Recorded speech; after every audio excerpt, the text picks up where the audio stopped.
کبھی ایسا محسوس ہوتا ہے کہ دن بس یوں سمجھیں پلک جھپکتے گزر جاتے ہیں ہاں بالکل. اور ہمارا دھیان یا تو ماضی کی باتوں میں اٹکا رہتا ہے یا پھر مستقبل کی فکروں میں. مجھے لگتا ہے یہ احساس کافی عام ہے. جی بہت عام ہے.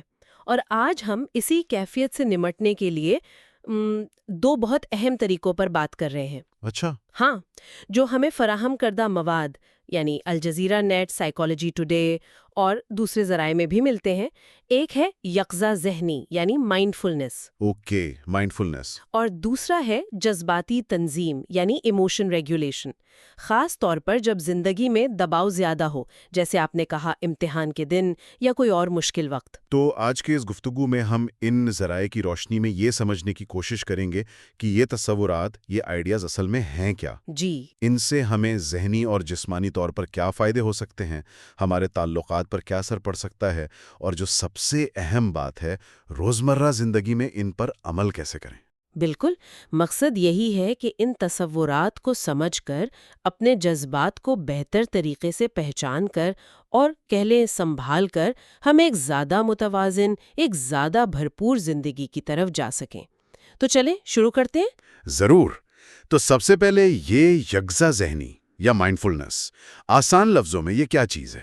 اچھا دیکھیں، بہت آسان الفاظ میں یہ بس اپنی پوری توجہ موجودہ لمحے پر لانا ہے. موجودہ لمحے پر. جی، یعنی جو آپ ابھی محسوس کر رہے ہیں، جو آپ سوچ رہے ہیں، جو آپ کے ارد گرد ہو رہا ہے، اس سب پر دھیان دینا. اور اہم بات یہ ہے کہ بغیر کسی اچھے یا برے کے لیبل کے، بغیر تنقید کے. گویا آپ واقعی یہاں اور ابھی موجود ہوں. بالکل، ہیئر اینڈ ناؤ والی کیفیت. اور یہ اس عادت کا توڑ ہے جب ہم اکثر، آپ کو پتہ ہے، ماضی کے پچھتاووں میں یا مستقبل کی پریشانیوں میں گم رہتے ہیں. صحیح ہے. اس کی جڑیں تو ہیں مشرقی فلسفے میں، خاص طور پر بدھ مت میں، لیکن اب یہ دنیا بھر میں ایک بالکل سیکولر یعنی غیر مذہبی ٹیکنیک کے طور پر استعمال ہوتی ہے. اصل نقطہ بس وہی ہے، موجودہ لمحے سے آگاہی. ٹھیک ہے. اور دوسری طرف آپ نے ذکر کیا جذباتی تنظیم کا، وہ کیا ہے؟ جذباتی تنظیم یا ایموشن ریگولیشن، یہ دراصل اپنے جذباتی رد عمل کو سمجھنے اور اسے کہہ لیں مینج کرنے کی صلاحیت ہے. مینج کرنا یعنی یہ کہ جب شدید جذبات اٹھیں، جیسے بہت غصہ آ رہا ہو یا بہت مایوسی ہو، تو انہیں قابو میں لانا، یا کبھی کبھی اس کے برعکس بھی. اچھا. ہاں، جیسے اگر ضرورت ہو تو مثبت جذبات جیسے جوش و خروش کو تھوڑا بڑھانا. ایک ماہر نفسیات ہیں جیمز گراس، ان کا ماڈل کافی مشہور ہے. جی. وہ بتاتے ہیں کہ ہم جذبات پر دو طرح سے اثر انداز ہو سکتے ہیں. ایک تو جذبہ پیدا ہونے سے پہلے، جیسے کسی صورتحال کے بارے میں اپنی سوچ بدل لینا، اسے ری اپریزل کہتے ہیں. یعنی سوچ بدلنا. جی. اور دوسرا ہے جذبہ محسوس ہونے کے بعد اپنے رد عمل کو کنٹرول کرنا، جیسے غصے کو دبا لینا، اسے سپریشن کہتے ہیں. دبا لینا. لیکن کیا یہ ٹھیک ہے؟ یہی تو بات ہے.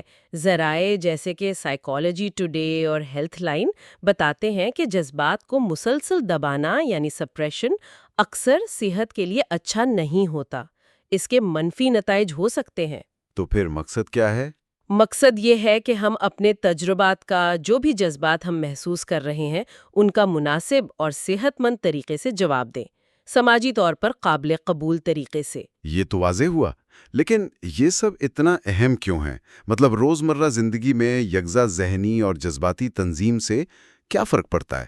دیکھیں، یکجا ذہنی کے بارے میں جو مواد ہم نے دیکھا وہ بتاتا ہے کہ یہ تناؤ کم کرنے میں بہت بہت مؤثر ہے. اچھا، تناؤ کم کرنا. جی، یہ ذہن اور جسم دونوں کو سکون پہنچاتی ہے. ہمارے اندر جو ایک شور چلتا رہتا ہے نا ہر وقت، یہ اسے کم کر کے ڈپریشن جیسی کیفیات سے بچاؤ میں بھی مددگار ہو سکتی ہے. اور جذباتی تنظیم، میرا خیال ہے یہ شاید ہمیں وہ جو جلد بازی میں کہہ جاتے ہیں یا کر جاتے ہیں، اس کے پچھتاوے سے بچاتی ہے. بالکل، آپ نے صحیح سمجھا.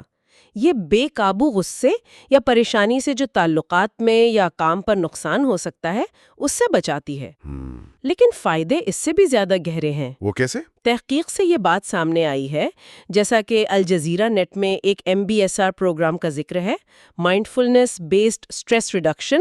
ہاں، سنا ہے۔ تو اس تحقیق سے پتہ چلا کہ یقظہ ذہنی کی مشق سے دماغ کے وہ حصے مضبوط ہوتے ہیں جو جذبات کو کنٹرول کرنے میں اہم کردار ادا کرتے ہیں۔ واو، دماغی ساخت پر اثر؟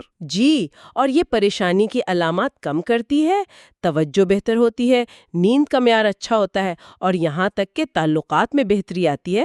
مطلب لوگ زیادہ مطمئن ہوتے ہیں، بات چیت بہتر ہوتی ہے، تناؤ کا سامنا بہتر طریقے سے کر پاتے ہیں۔ زبردست۔ اور جذباتی تنظیم کے ٹھوس فائدے کیا ہیں؟ جذباتی تنظیم ہمیں وقتی جذباتی رد عمل کی بجائے ذرا ٹھہر کر سوچ سمجھ کر فیصلے کرنے میں مدد دیتی ہے۔ تو پچھتاوا کم؟ بالکل، پچھتاوا کم ہوتا ہے، خوشی کا احساس بڑھتا ہے۔ یہ جذباتی ذہانت یعنی ایموشنل انٹیلیجنس کا بھی ایک بہت اہم حصہ ہے، اور ذرائع یہ بھی واضح کرتے ہیں کہ جن لوگوں میں یہ صلاحیت کم ہوتی ہے ان میں ذہنی صحت کے مسائل اور عمومی ناخوشی کا امکان زیادہ پایا گیا ہے۔ تو یہ سمجھ آ گیا کہ یہ کیوں ضروری ہیں۔ اب آتے ہیں اصل بات پر، ہم یہ کریں کیسے؟ کیا کچھ آسان مشقیں ہیں جن کا ذکر ان ذرائع میں ہے؟ ہاں، بالکل ہے۔ الجزیرہ نیٹ نے کچھ بہت عملی اور آسان یقظہ ذہنی مشق بتائی ہیں۔ مثلاً؟ جیسے آپ بس 2 منٹ کے لیے آنکھیں بند کریں اور اپنے ارد گرد جو بھی آوازیں ہیں صرف ان کو سنیں۔ صرف سننا؟ جی، بغیر ان پر کوئی رائے قائم کیے۔ یا 5 منٹ کے لیے اپنی سانس پر توجہ دیں، بس سانس اندر آ رہی ہے، باہر جا رہی ہے۔ اچھا۔ یا اپنے خیالات کو بس آتے جاتے دیکھیں، جیسے بادل آسمان پر آتے جاتے ہیں، ان پر تنقید نہ کریں، ان میں الجھے نہیں۔